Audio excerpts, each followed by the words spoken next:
سوال شیخ یہ ہے کہ جیسے ہمارے رشتے دار میں بہت سارے ایسے لوگ ہوتے ہیں جو قبر پرستی کرتے ہیں، تو اگر ایسے لوگوں کا انتقال ہو جاتا ہے یا بدعت کرنے والے ہیں، تو کیا ایسے لوگوں کے انتقال پہ اگر ہم انا للہ لکھ دیتے ہیں یا اللہم اغفر لہ ایسے جملے اگر لکھ دیتے، کیا ہم اس میں گنہگار ہوں گے؟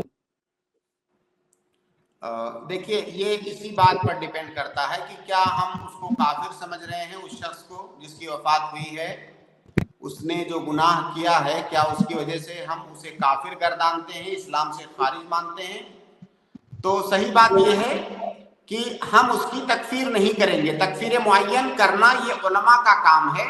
ہاں اگر کسی بڑے عالم نے، معتمد عالم نے اسے کافر کہہ دیا ہے کہ فلاں شخص کافر ہے، تو پھر اس کے لیے دعائے مغفرت نہیں کریں گے، اس کی نماز جنازہ بھی نہیں پڑھیں گے۔ اگر کسی انسان کے کفر کا فتویٰ معتبر علماء سے صادر ہو گیا ہے تو، لیکن جب تک یہ کام نہیں ہوتا ہے تب تک عوام کا کام ہے کہ اس کو مسلمان جانے، اور مسلمانوں کے ساتھ جو برتاؤ اور جو سلوک کیا جاتا ہے، چاہے جنازے کی نماز پڑھنے کا مسئلہ ہو، مسلمانوں کے قبرستان میں دفن کرنے کا مسئلہ ہو، اس سے ملنے جلنے کا مسئلہ ہو، اس کے لیے مغفرت کی دعا کرنے کا مسئلہ ہو، ان تمام مسائل میں اس کے ساتھ مسلمانوں جیسا ہی سلوک کریں گے۔ لیکن قبر پرستی تو خیر شرک میں سے ہے نا؟ جی سر، قبر پرستی تو شرک میں سے ہے، تو کیا آپ اس آدمی کو کافر مانتے ہیں؟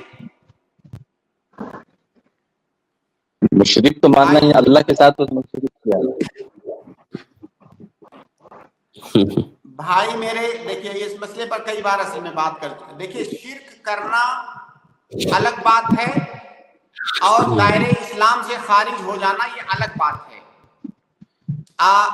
کسی فعل پر حکم لگانے سے فاعل پر حکم لگانا لازم نہیں آتا ہے، یہ قاعدہ ہے شریعت میں۔ قاعدہ ہے کہ کسی کام پر حکم لگانے کا مطلب ہم کام کرنے والے پر حکم نہیں لگا رہے ہیں۔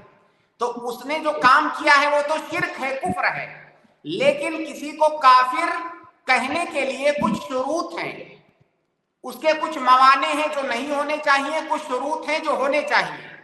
یہ ساری چیزیں چیک کرنا اور اس پر حکم لگانا یہ علماء کا کام ہے۔